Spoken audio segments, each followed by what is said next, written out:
don't let our guard down. Face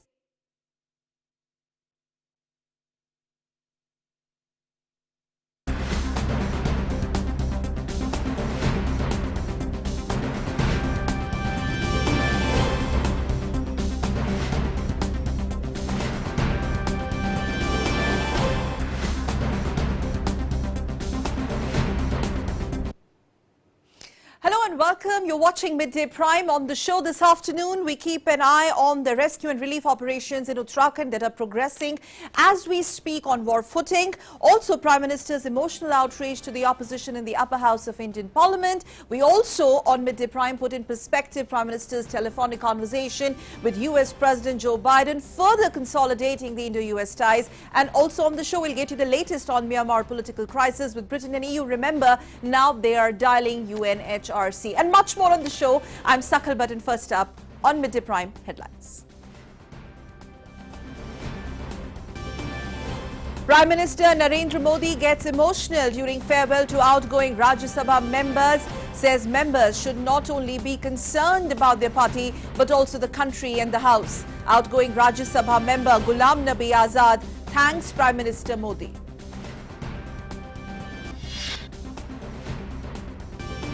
Prime Minister Narendra Modi and US President Joe Biden discuss bilateral and international issues over telephone.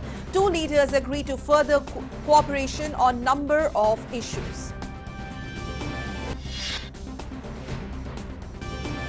In other news, India and Afghanistan sign agreements on the building of Shatut Dam. Through this second dam that India will be building in Afghanistan, safe drinking water will be provided to 2 million residents of Kabul city. Back home, Rajya Sabha pays tributes to victims of Uttarakhand disaster, making a statement in the upper house. Home Minister Amit Shah says all concerned agencies of centre and state engaged in rescue and relief operations. Meanwhile, 197 persons still missing while death toll rises to 29.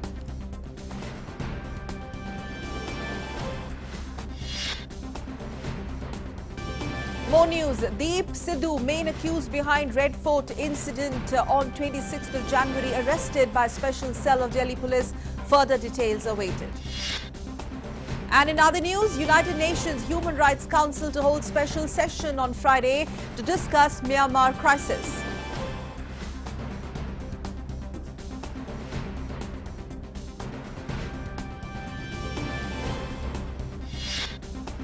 And in sports, England beat India by 227 runs in Chennai Test, taking 1-0 lead in 4-match series, chasing an improbable victory target of 420 runs to win. The hosts bundled out for paltry 192 in their second innings. In Australian Open, reigning champion Novak Djokovic and women's second seed Simona Halep enters second round. Dominic Thiem and Alexander Zverev sweated out in for opening round.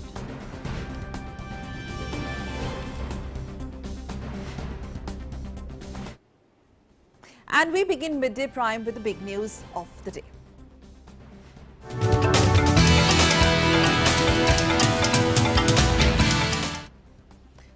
Well, first up, news related to Uttarakhand Sunday disaster. Rescue and relief operations continue today to free people trapped inside tunnel in Tapovan in Uttarakhand after a glacier broke off in Uttarakhand's Chamoli district on Sunday, triggering an avalanche. SDRF teams along with other members of the rescue teams have been engaged in the tunnel operations, with over 30 workers feared trapped in a tunnel at a power project site. The multi-agency rescue operation, including the Indo-Tibetan Border Police and National Disaster Response Force, continued its rescue mission, with the forces clearing 90-meter stretch of debris in the big tunnel at Tapovan till now, with about 100 meters of clearing still left. Meanwhile, the death toll in the disaster has reached 29, while 197 people are reportedly still missing.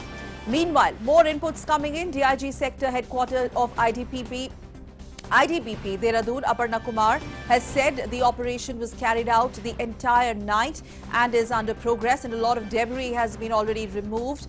And she further added that they've not been able to establish any contact till now.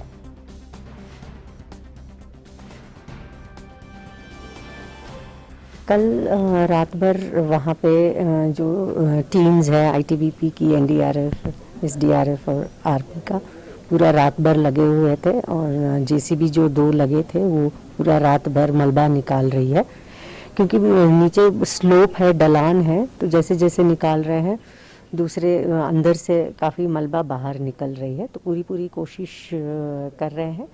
Slow progress है, पर हमें उम्मीद है कि धीरे धीरे हम ज़्यादा से ज़्यादा मलबा निकाल पाएंगे। Meanwhile, Uttarakhand Chief Minister Trivendra Singh Rawat conducted aerial survey of the areas affected due to glacier disaster in Chamoli, after which the Chief Minister visited ITBP Hospital in Joshimath as well. Chamoli, where injured people are admitted. In a statement, the Chief Minister said that they are working towards a new alarm system for future course.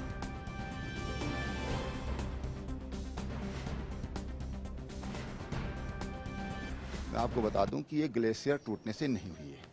एक तो पहली बात जो कल सामने आई है, ये ताज़ा बर्फ था और टिगर पॉइंट पर एक चट्टान के टूटने से ये 14 स्क्वायर किलोमीटर में जो बर्फ गिरी थी ताजी 3-4 दिन की, वो और उसमें पानी भी था, वो पूरा एक साथ, क्योंकि बहुत तीखा ढाल है और बहुत संकरी घाटी है, तो उसमें उसकी जो गति थी वो बहुत ज़्यादा थी। हमने वैज्ञानिकों से ये भी कहा है कि इसकी स्पीड क्या थी, क्या इसका पता चल सकता है। लोगों ने तमाम तरह के अनुमान लगाए, लेकिन हमने कहा इसका थोड़ा पता करिए। और दूसरा, फ्यूचर के लिए क्या हम अर्ली अलार्म सिस्टम कोई डेवलप किया जा सकता है, इन सब संभावनाओं पर विचार करने के लिए कहा गया है। Also, Uttarakhand DGP Ashok Kumar has added that the relief and rescue work is underway, but due to the congested part of the tunnel, the administration is facing a lot of difficulties in rescue operations. वह बहुत ज़्यादा है। हम सोच रहे थे कि 180 metre पे जल्दी पहुंचेंगे, वो नहीं पहुंच पा रहे क्योंकि उसके बाद 90 डिग्री का टर्न है, तो और मशीन एक ही काम कर सकती है एक टनल में कोई, तो इसलिए उसकी जो बेस्ट स्पीड पॉसिबल, इसलिए 24 घंटे काम कराया जा रहा है, दिन और रात मिला करके। तो आज उम्मीद है कि आज ज़रूर उस तक पहुंच जाएं। और हमने साथ ही साथ एक अल्टरनेटिव एंट्री का प्रयास करने को कहा है, जो प्रोजेक्ट के लोग हैं, इंजीनियर्स हैं, कि अल्टरनेटिव एंट्री के लिए जो ऊपर से कोई शाफ्ट खोल करके वहाँ से हम एसडीआरएफ के जवान अंदर डाल सकते हैं, जिससे वो पता करें अंदर है क्या। Also, Chamoli District Magistrate Swati S. Bhadoria has further informed that 3 more bodies have been recovered, taking the death toll in Uttarakhand glacier disaster as of now to 29. यहाँ पे ब्रिज बनाने की भी कार्रवाई की जा रही है और साथ में zip line has already been fixed, जिसके थ्रू हमारे कुछ एसडीआरएफ के जवान उधर जा चुके हैं। विलेज हमारे जो हेली कनेक्टिविटी वो तो ऑलरेडी कल से शुरू हो चुकी है, तो जो भी इमरजेंसी केसेस है उनको हम लोग ऑलरेडी दोनों तरफ से कैरी कर रहे हैं। अभी तक हमारी 28 बॉडीज, 29 प्लस अभी एक और मिला के 29 बॉडीज रिकवर हो चुकी है।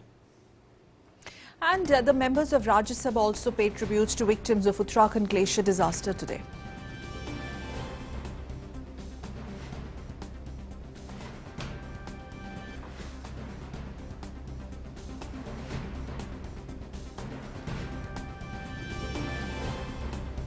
And my colleague Rohit is joining us from Dehradun for more updates. Rohit, very quickly, 197 is the number that we are looking at in terms of missing persons as of now.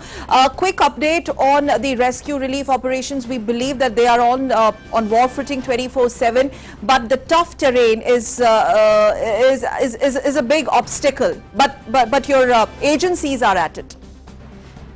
Right, Sikal. So the update is that the number of missing persons has risen to 206. The number of bodies that have been recovered has been risen to 31 now, with the updates just coming in. The tunnel that is 2.5 kilometers long, the rescue operations are still on. And as the ADG was saying, as the DGP was saying, that 180 meter of that tunnel, more machines can move in. If I can show you the map of that, I guess I can't screen share. The tunnel after 180 meters turns towards right as well as left.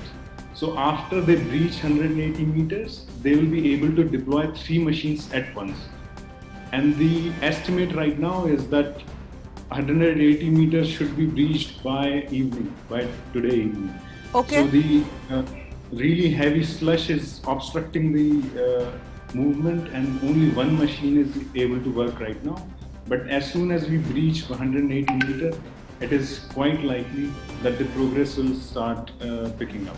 Okay, a little bit more, because there seems to be a lot of people, 197 missing persons as we are talking about. What about the areas adjoining, the villages, the small hamlets adjoining the Tapo 1 tunnel? Right, so there are 13 villages which have been cut off due to breach in the bridges right now. So about 2,500 people live in these villages. But all the ration kits to these 13 villages have been supplied already. And there were 2 cases of medical emergencies. They were airlifted yesterday. And so far there is no instance of rescue from those 13 villages. Yes, for the benefit of our viewers, if you could also update us more on how the administration is going about in terms of reaching out to these remote and inaccessible areas, and the phone lines that are put in place, the helplines that are put in place to ensure that there is minimum inconvenience caused to those who are, really looking for their near and dear ones. Rohit. Right. So there have been established a few medical camps, temporary medical camps, to look after the medical emergencies in these villages. The BRO has also started constructing a temporary belly bridge to connect these places via road, which has been disrupted due to this avalanche. And the administration is right now using choppers of both Indian Army and of state heli services to reach these villages. Okay, Certainly. Rohit, we'll leave it there. Of course, we'll be coming to you for more information. Meanwhile, thank you very much for joining us on Midday Prime. Thank you. And now let's move on national segment on Midday Prime. That's next.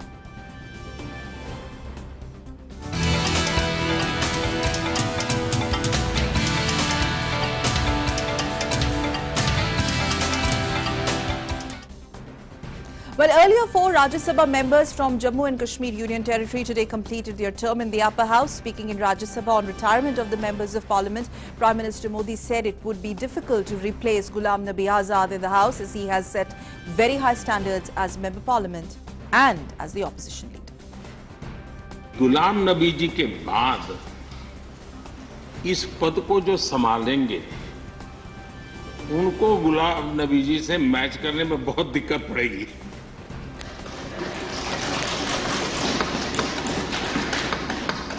क्योंकि गुलाम नबी जी अपने दल की चिंता करते थे, लेकिन देश की और सदन की भी उतनी ही चिंता करते।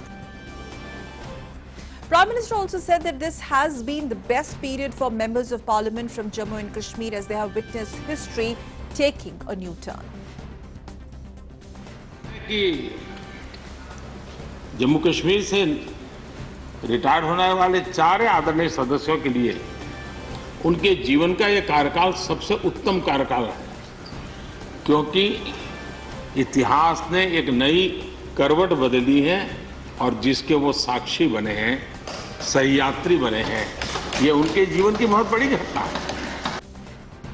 Prime Minister Modi also said that he has known Ghulam Nabi Azad since before he became Jammu and Kashmir Chief Minister in 2005. He also applauded Congress's veteran leaders' efforts in rescuing people from Gujarat who were stuck in Kashmir due to a terror attack. Gujarat के यात्री, क्योंकि जम्मू कश्मीर में जाने वाले tourist में गुजरात बहुत बड़ा number रहता है, और टेररिस्टों ने पर हमला कर दिया, करीब 8 लोग शायद मारे गए। सबसे पहले गुलाम नबी जी का मुझे फोन आया, उनके आंसू रुक नहीं रहे थे। फोन पे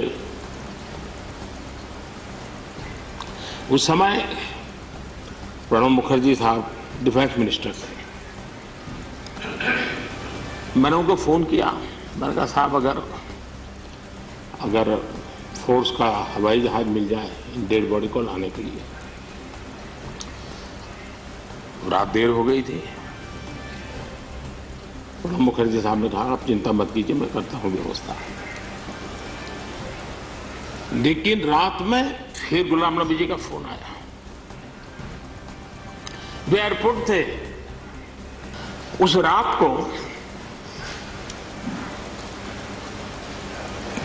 एयरपोर्ट से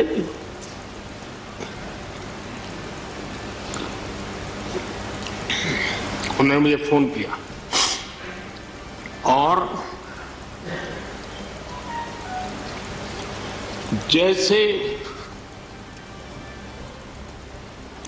अपने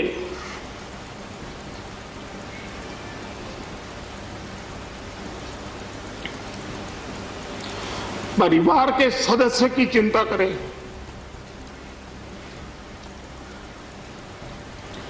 वैसी चिंता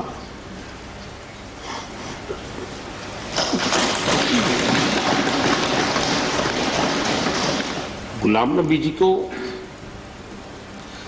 घटना और अनुभव के आधार पर मैं आदर करता हूं। उनकी सौम्यता, उनकी नम्रता, इस देश के लिए कुछ कर गुजरने की उनकी कामना, वो कभी उनको चैन से बैठने नहीं देगी।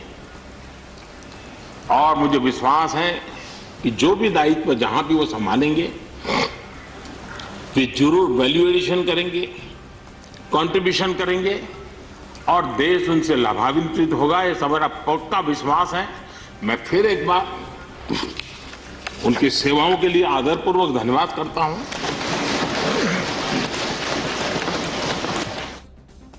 And while giving his closing remarks in the Rajya Sabha, veteran Congress leader Ghulam Nabi Azad thanked Prime Minister Narendra Modi for an emotional farewell note. माननीय chairman sir,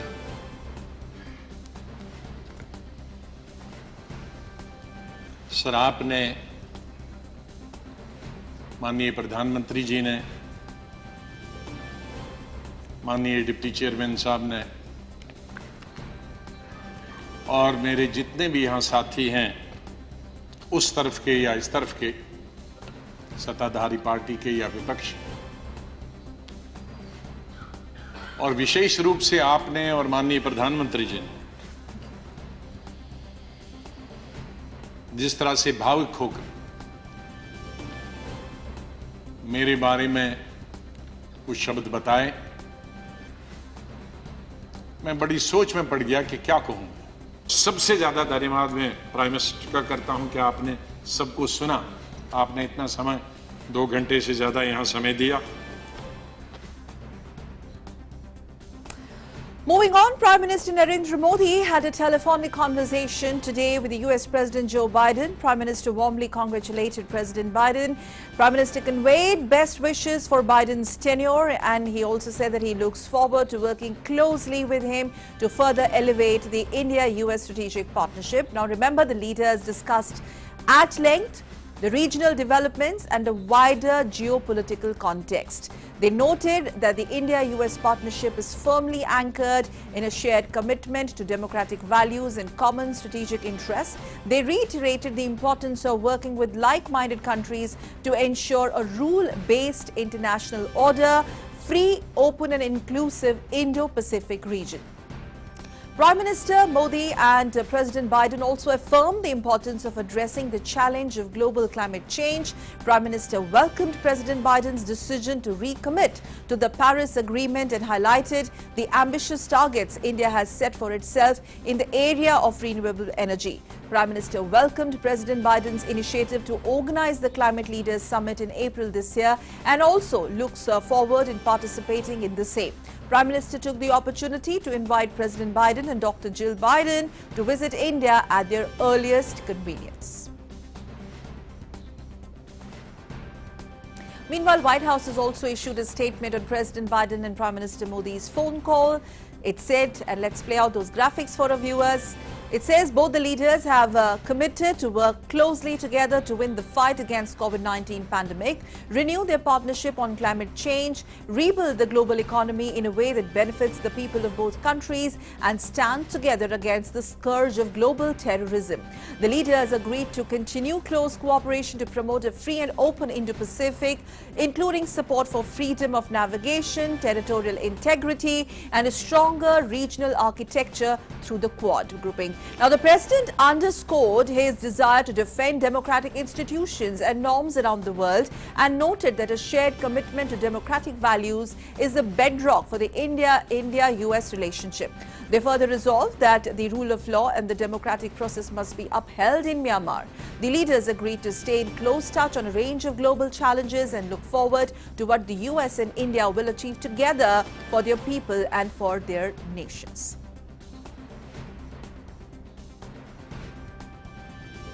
And to discuss and put this in perspective, former Indian ambassador to United States of America, Senior Envoy Neeraj Srivastava joins us on the Midday Prime Edition. Thank you very much, Ambassador Srivastava, for joining us. First come first, what do you make of the statements that have come from both sides in terms of this setting a new tone or template as far as Indo-US ties under Biden administration is concerned, from climate change to terror, from Indo-Pacific peaceful region benefiting both the nations, all that figured in some way or the other?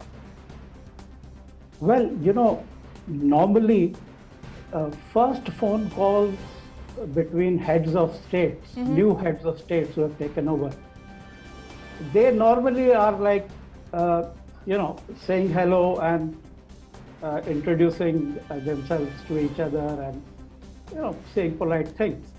What is notable about this call is that it was not that kind of phone call.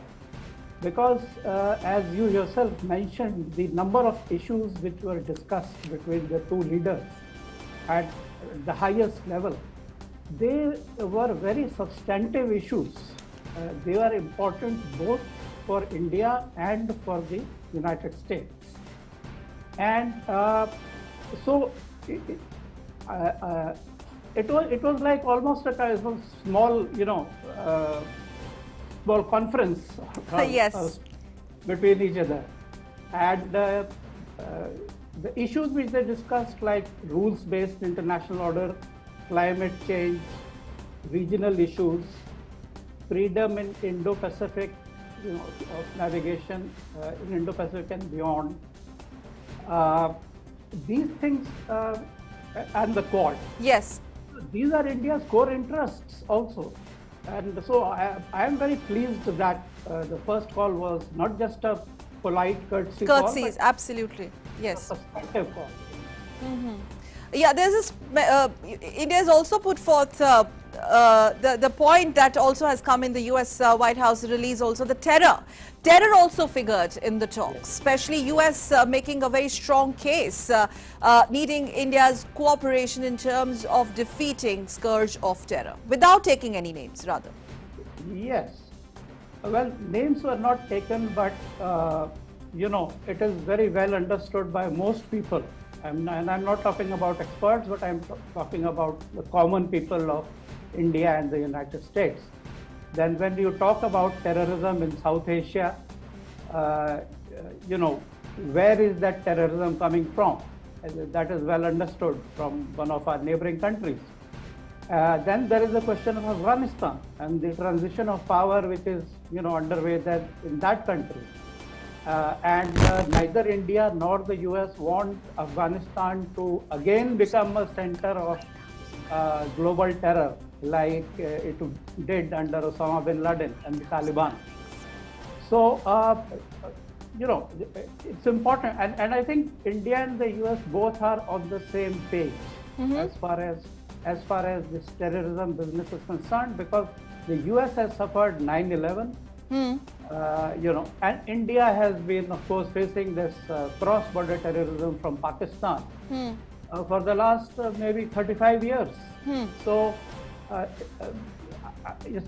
personally, I am very pleased that, that this issue, you know, was discussed in the first meeting itself between the two leaders. The first conversation, like you pointed out, Ambassador Srivastava, went beyond pleasantries and courtesies. Well, if you look at both statements clearly, you can clearly see the deliverables that both nations are wanting to bring to the table. Having said that, what is the kind of new template? You have served as India's envoy in the United States. Now, what is the kind of template that now, under Biden's administration, that India would like to engage with the United States of America, considering balancing the other geopolitical developments, for example, China, for example, Russia? How does this new template really look like? Yeah, I'll just first make a very small correction that I was not ambassador to the US. I was ambassador to other countries, but, sure, but I've served in the US in in a different capacity, but I was not ambassador. Having said that, I follow developments closely.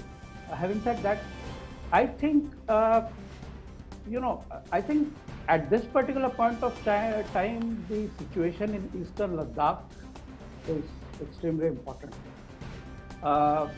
for India. We have signed all the 4 framework cooperation agreements between the 2 countries, and I think from the newspaper reports that I have seen today, it seems that I think China figured in the talks between the 2 sides. I'm not 100% sure about that, but I don't want to speculate too much. But I think from India's point of view, that is very important.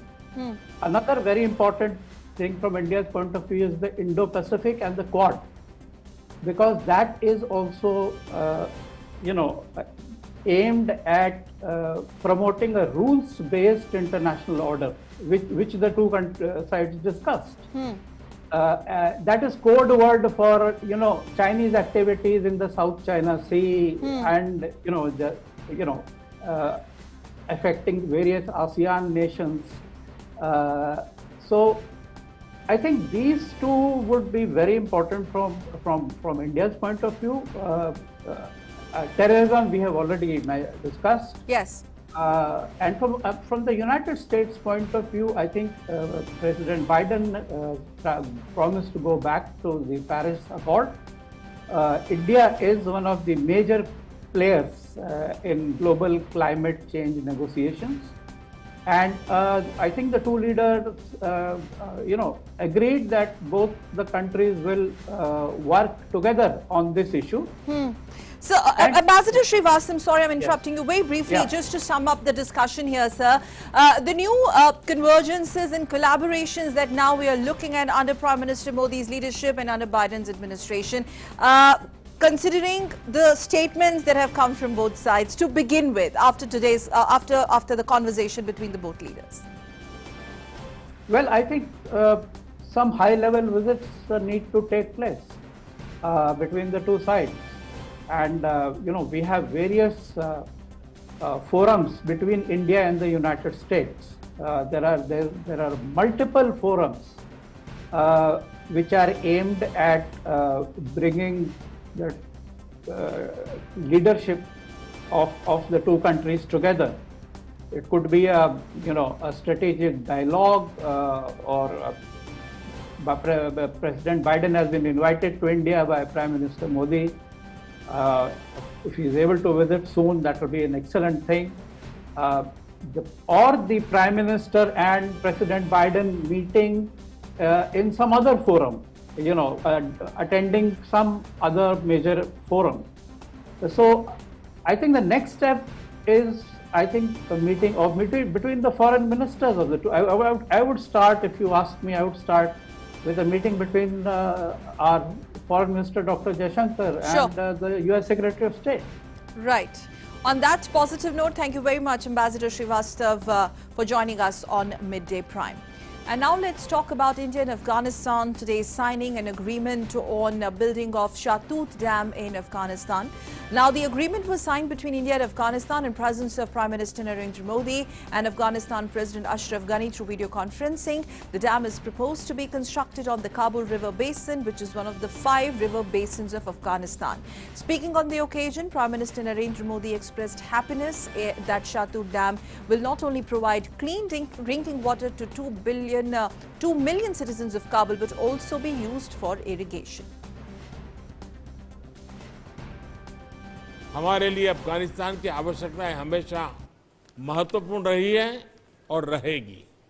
इसलिए मैं ये कह सकता हूं कि आज हम काबुल में जिस सहतूत बांध के निर्माण पर समझौता कर रहे हैं, उसकी नींव सिर्फ ईंटों और मोर्टार पर नहीं बनेगी, बल्कि भारत अफगान दोस्ती की ताकत पर टिकी होगी। काबुल शहर भारत के लोगों के दिलो दिमाग में बसा है। कई पीढ़ियां, जैसे आपने उल्लेख किया, गुरुदेव रविंद्रनाथ टैगोर की काबुली वाला कहानी पढ़कर बड़ी हुई है। Prime Minister also said that India has pledged to rebuild Afghanistan, committing to $80 million worth of projects. He added that these projects will help bolstering the bilateral relations between the two nations. Transmission line के निर्माण से काबुल शहर में बिजली की आपूर्ति बेहतर हुई। 218 किलोमीटर लंबे डेलाराम खरंज राजमार्ग ने अफगानिस्तान के लिए कनेक्टिविटी का एक विकल्प प्रदान किया। कुछ वर्ष पहले बने मैत्री बांध से हेरात में बिजली और सिंचाई का सिस्टम सुदृढ़ हुआ। अफगानिस्तान के संसद का निर्माण भारत और अफगानिस्तान की जनता का डेमोक्रेसी के प्रति लगाव का महत्वपूर्ण प्रतीक रहा। इन सभी प्रोजेक्ट का एक प्रमुख पहलू यह रहा कि इनसे भारत और अफगानिस्तान की दोस्ती, हमारी अपने आपसी साझेदारी और मजबूत हुई। Prime Minister Modi also said that both India and Afghanistan want to see the entire region free of terror. एक निकट पड़ोसी और मजबूत स्ट्रेटेजिक पार्टनर के रूप में भारत और अफगानिस्तान दोनों ही अपने क्षेत्र को आतंकवाद और उग्रवाद से और ऐसे भयंकर संकट से मुक्त देखना चाहते हैं। भारत एक ऐसी शांति प्रक्रिया का समर्थन करता रहा है जो अफगानिस्तान के नेतृत्व में हो, अफगानिस्तान के स्वामित्व में हो और अफगानिस्तान के नियंत्रण में हो। अफगानिस्तान के अवाम में अंदरूनी एकजुटता को मजबूत करना बहुत जरूरी है। मुझे विश्वास है कि एकजुट अफगानिस्तान किसी भी चुनौती का सामना करने के लिए सक्षम है। And thanking India for providing COVID-19 vaccines, Afghanistan President said the vaccines are a greater gift from India in such a critical time.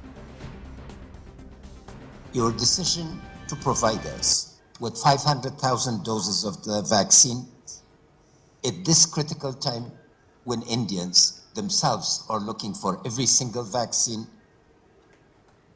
could not be a greater gift. These doses will be administered to our frontline health workers, our heroic security forces, and vulnerable people. We cherish this act of exceptional generosity.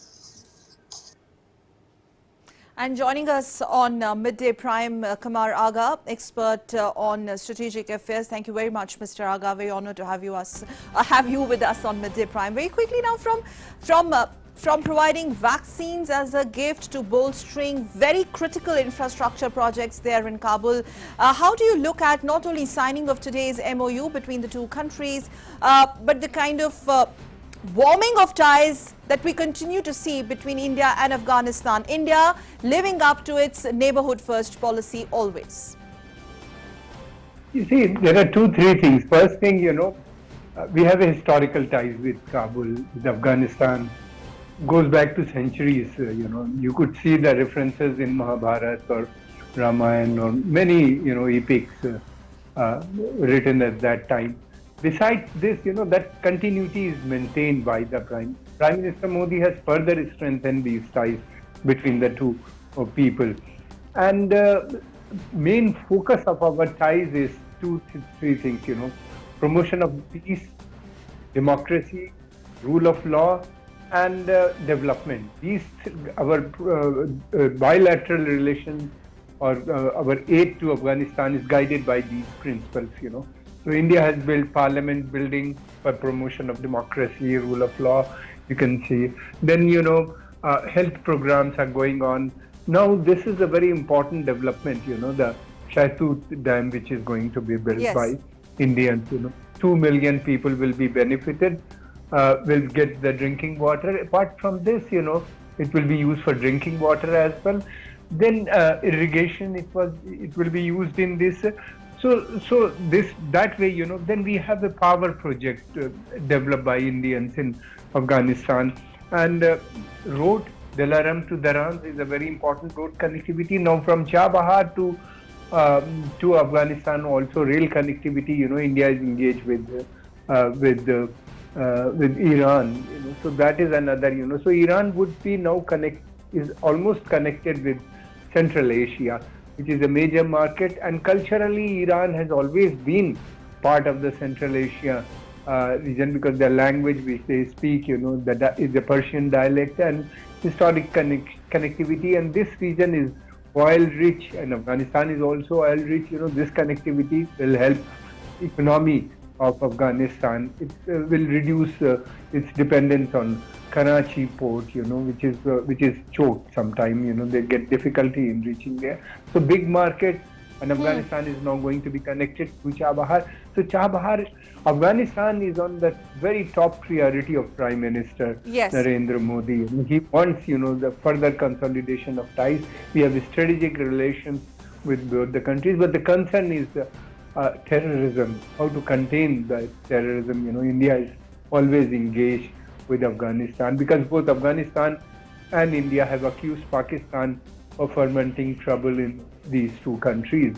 Pakistan is continue to be problem in that area. Yes, that AFPAC space that you were talking about, we'll come to terror a little later, but if you could, like you just mentioned that Afghanistan is on our top priority. What makes Afghanistan so critically important and significant for India? If you could just elaborate a bit on that, especially the kind of bolstering of ties on infrastructure projects we have seen between Afghanistan and India in the last 2-3 years. The number of reasons, for developing these strategic ties with Afghanistan. One, it's a neighborhood, very close to us, immediate neighbor. Earlier, before partition, our borders were with Pakistan. Frequent movement, we are connected through rail and road to Iran, and connectivity was there with Afghanistan. That was broken, in 1964. 63, 64, but relation continue to be strengthened. Both the countries, always, ever since, Pakistan was created, both the countries were fearing, that one day, the problem will come to their countries. Afghanistan was telling that Afghanistan was created in the name of Islam, so therefore they will try to promote terrorism in the name. And this is what exactly happened in that country. We saw what is happening in Kashmir today. Thirdly, Afghanistan is strategically located. It borders with number of Central Asian countries, then Iran and Pakistan. So that is why also it becomes very important for peace and stability of not only India but South Asia and Central Asia. So India is not only cooperating with Afghanistan but also cooperating with Central Asian Republic to boost trade in Afghanistan, connectivity to Chabahar. Now some Central Asian republics are also joining the Chabahar port, So they will have a big market over there, And connectivity means, they can reach up to Central Asia, not beyond that, Strategically important, strategically important in terms of connectivity to the rest of the region. Final question, Mr. Aga. Afghanistan also, in fact, figures prominently in the list of the nations when we talk about vaccine Maitri exercise, again under neighborhood first policy. Very, very important international currency for India, this vaccine Maitri exercise. Vis-a-vis Afghanistan, if you could just talk a bit more about it. We heard the talking heads there in Afghanistan acknowledging not only that but thanking India for lending a helping hand at such a critical juncture. You see, we are providing 5 lakh doses of coronavirus vaccines immediately. That would be going at a time when India needs it, as the President Ghani has mentioned. Secondly, we have also given 20 metric of medicine, to fight coronavirus. We have supplied to Afghanistan. So that way it's become very important. These are the things, it's not acknowledged by the president or the government of Afghanistan, but by the people of Afghanistan. It has strengthened, the trust between the two people. They see India as a nation which is helping its people, its government, both, at a difficult time when Afghanistan is facing all sorts of problem and pandemic on top of that. So at a time, medicines coming, at a time, this coronavirus vaccines going to Afghanistan is a very positive development, And people of Afghanistan has always looked towards India for security, for economic cooperation. Days back, I don't know how long, it's in the history. And Prime Minister Narendra Modi, he gives a lot of emphasis particularly to Afghanistan. His policy is neighborhood first policy is there. Yes. But Afghanistan is on the top of that. Yes, Mr. Aga, thank you so much for talking to DD India on Midday Prime. Really, really, thanks a lot. And now let's get back to some more news and updates on domestic front. In Bihar, the Nitish Kumar-led NDA cabinet underwent an expansion today. Now, a total of 17 ministers were sworn in the cabinet, among which 9 are from BJP, 8 from JDU. Shahnawaz Hussain, Samrat Chaudhary, Subhas Singh, Alok Ranjan, Pramod Kumar, Janakram, Narayan Prasad, Nitin Naveen and Neeraj Singh Bablu were among those who were sworn in today from the BJP. On the other hand, from JDU's camp, Shravan Kumar, Lacey Singh, Sanjay Jha, Jama Khan, Sumit Kumar Singh, Jayant Raj, Sunil Kumar, Madan Sahni were sworn in. Remember, there are 243 seats in the Bihar Assembly and the cabinet may hold 15% of the total strength.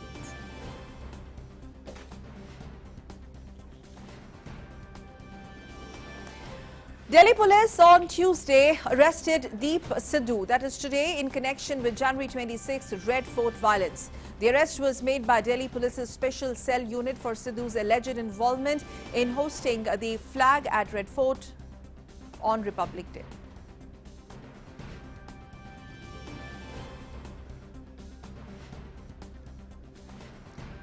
Visuals of Delhi police arresting one of the main accused there, Deep Sidhu. What happened on Republic Day, main accused in that case, the rioting, yes. आरोपी दीप सिद्धू को Delhi police की special cell की team ने गिरफ्तार कर लिया है। आगे की तफ्तीश जारी है। In other news, Union government has given its approval for the creation of 51st Tiger Reserve on Monday in Tamil Nadu that will encompass the MEGAMALAI and SRIVILLIPUTHUR grizzled squirrel wildlife sanctuaries. The Union government has approved Tiger Reserve status for sanctuaries spanning the forest of MEGAMALAI and SRIVILLIPUTHUR in Tamil Nadu. Union Minister of Environment, Forest and Climate Change Prakash Javadekar tweeted and said, "Happy to announce that India has now 51 tiger reserves. The SRIVILLIPUTHUR Grizzled Squirrel Wildlife Sanctuary and MEGAMALAI Wildlife Sanctuary has been declared as SRIVILLIPUTHUR MEGAMALAI Tiger Reserve, the 51st Tiger Reserve of India." The 1 lakh hectare area, home to 63 mammal species and 323 bird species, now becomes India's 51st Tiger Reserve. The new reserve will not only lead to wildlife protection of country's flagship species, but also result in rejuvenation of the Vaigai River by protecting the river's origins in these forests. The MEGAMALAI Wildlife Sanctuary, the SRIVILLIPUTHUR Sanctuary area put together is 1,000 plus square kilometers and is adjoining to the Periyar Tiger Reserve of the Kerala state. And the whole area is a contiguous habitat for the apex predator, biodiversity, many other species, including it is also an elephant area. It is going to be very, very important from the point of view for forest managers, as this would definitely give a lot of impetus to protection and conserving the area. The Megamalai Wildlife Sanctuary is spread across the districts of Theni and Madurai, while SRIVILLIPUTHUR Grizzled Squirrel Wildlife Sanctuary lies along Kerala's Periyar Tiger Reserve. The plan has been about 7 years in the works. Large population density of diverse carnivores, spotted deers, Indian gores and wild boar, all of which form prey to tiger, make Megamalai region best suited to be declared as a reserve. SRIVILLIPUTHUR, meanwhile, hosts leopards, Nilgiri tars, lion-tailed macaws, jungle cats and some birds. The reserve's location would mean that it could act as a buffer zone for Kerala's Periyar's tigers as well. Fringe area dwellers would also benefit from the eco-development activities. The new tiger reserve shall get financial support from the centre under Project Tiger from NTCA. As a tiger reserve, illegal entry into the area will become a punishable offence with 5 years imprisonment. It will also get a dedicated team of forest range officers, wildlife wardens and researchers. Taposh Bhattacharya's report, DD India. And now let's take a quick look at what's making news across the globe.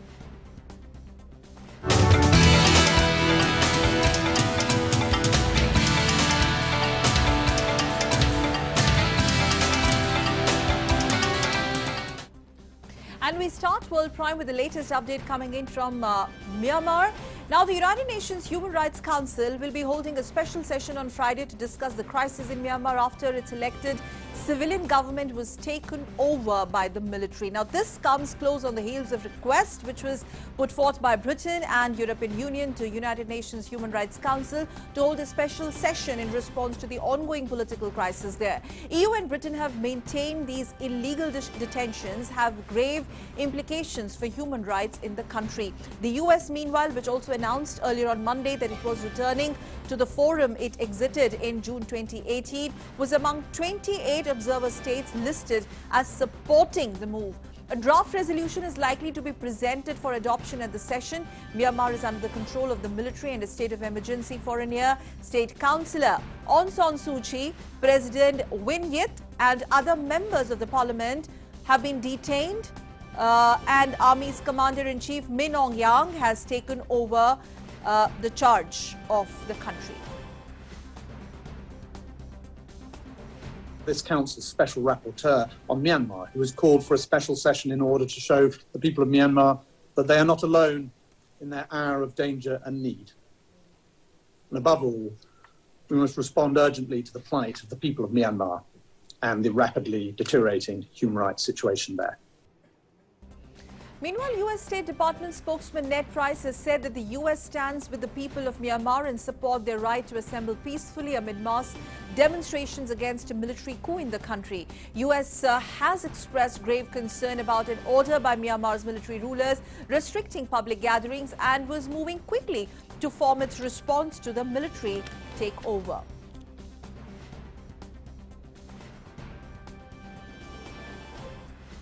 More news on World Prime. Australia's Foreign Minister Marcy Payne has said that the Myanmar authorities should immediately release Sean Turnell, an economist and advisor to the deposed leader Aung San Suu Kyi, following his weekend arrest. Turnell said he was being detained, the first known arrest of a foreign national since 1st of February military coup that overthrew Suu Kyi's elected government. Now, Turnell is a professor of economics at Macquarie University in Sydney and has been advising Suu Kyi on economic policy matters for several years.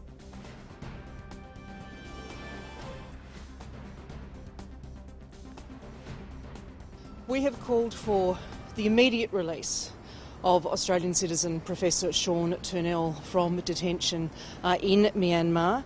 Our embassy has been providing Professor Turnell with extensive support during this ordeal. He is a highly regarded advisor, a highly regarded member of the academic community in Australia. I met with him myself when I was last in Myanmar about 2 years ago. And we certainly believe that he should be immediately released.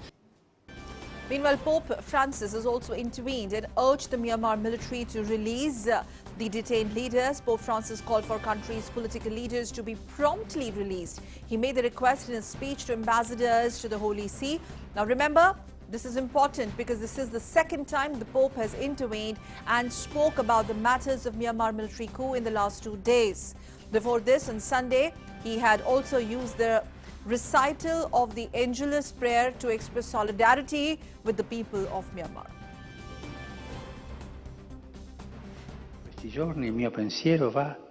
These days, my thoughts go in particular to the people of Myanmar, to whom I express my affection and my closeness.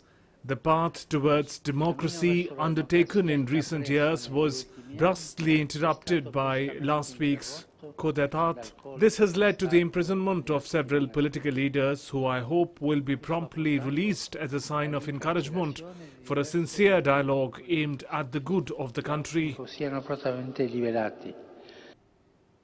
Meanwhile, a group of saffron-robed monks marched in the vanguard of protests with workers and students in Yangon. They flew multicolored Buddhist flags alongside red banners in the color of elected leader Aung San Suu Kyi's National League for Democracy. The protests are the biggest since the Saffron Revolution led by monks in 2007, which led over subsequent years to the military's gradual withdrawal from politics after decades of direct rule. Locals have been continuously taking to the streets to raise their voices against the illegal political detentions meanwhile in Myanmar. Though the military rulers on Sunday lifted the internet ban, but they remain unwilling to loosen their grip on power. And all this despite people at home and different governments abroad, including India, urging them to restore democracy in the country. These are the visuals of biggest protest in Myanmar since 2007. Tens of thousands of people are rallying across Myanmar to denounce last week's coup. They demand immediate release of elected leader Aung San Suu Kyi. Crowds in the biggest city, Yangon, spotted red shirts, red flags and red balloons, the color of Suu Kyi's National League for Democracy party. The protest took place despite an internet blackout and restrictions on the phone lines. Massive crowds from all corners of Yangon gathered in townships and headed towards the Sule Pagoda at the heart of the city, also a rallying point during the Buddhist monk-led 2007 protest and others in 1988. They gestured with the three-finger salute that has become a symbol of protest against the coup. Drivers honked their horns and passengers held up photos of Nobel Peace Prize laureate Suu Kyi. Such protests were witnessed once in 2007 during Saffron Revolution that helped lead to democratic reforms. On Sunday afternoon, the junta ended a day-long blockade of the internet that had further inflamed anger since the coup on February 1st that has halted the Southeast Asian nation's troubled transition to democracy and drawn international outrage. The detentions came after days of escalating tension between the civilian government and the military in the aftermath of the election. Suu Kyi's party won 83% of the vote in only the second election since a military junta agreed to share power in 2011. Though the Election Commission has said that there was no evidence to support these claims. The generals made their move hours before Parliament had been due to sit for the first time since the NLD's landslide win in a November 8 general election viewed as a referendum on Suu Kyi's fledgling democratic rule. Power has been handed over to Commander-in-Chief Min Aung Hlaing. He has long wielded significant political influence, successfully maintaining the power of the Tatmadaw, Myanmar's military, even as country transitioned towards democracy. He has received international condemnation and sanctions for his alleged role in military's attacks on ethnic minorities. Myanmar police have filed charges against ousted leader Aung San Suu Kyi for illegally importing communications equipment, and she will be detained until February 15th for investigations. Will the political crisis in Myanmar end anytime soon or not remains to be seen? Bureau Report, DD India. And it's time for the stories coming in from the world of sports.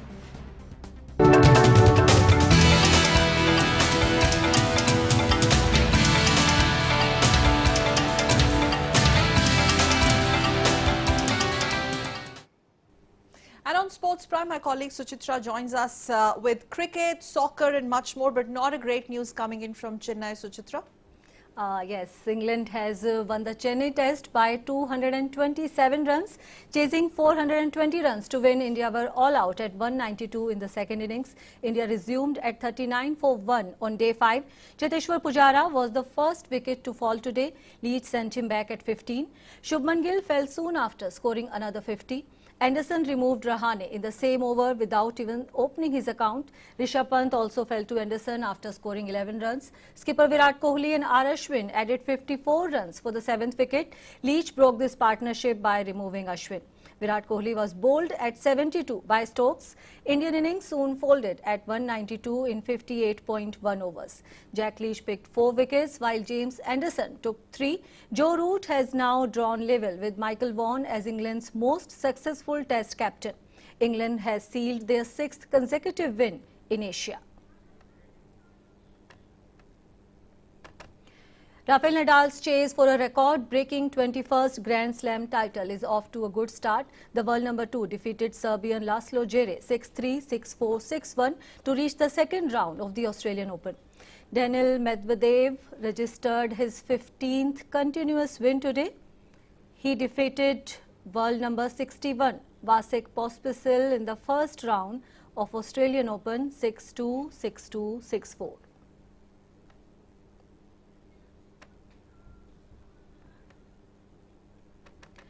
Ante Rublev registered a straight sets win over Yannick Hanfmann and entered the second round of the Australian Open.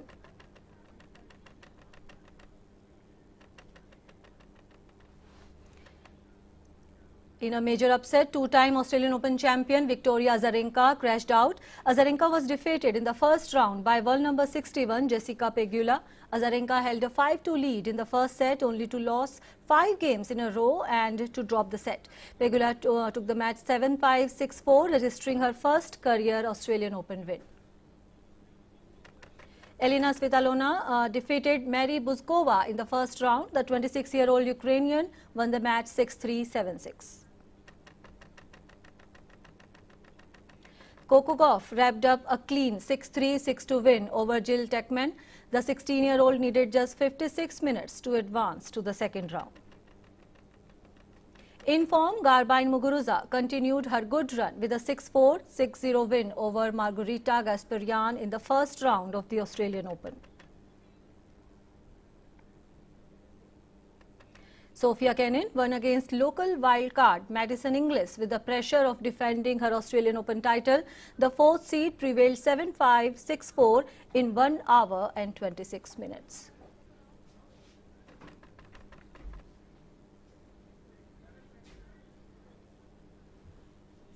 So those were some sports updates. Back to you, Sakal. Thank you so much, Suchitra, for joining us on Sports Prime. Thank you.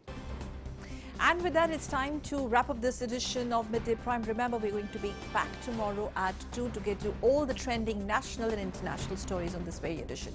Meanwhile, stay tuned to DD India for the very latest. Thanks for tuning in. Namaskar.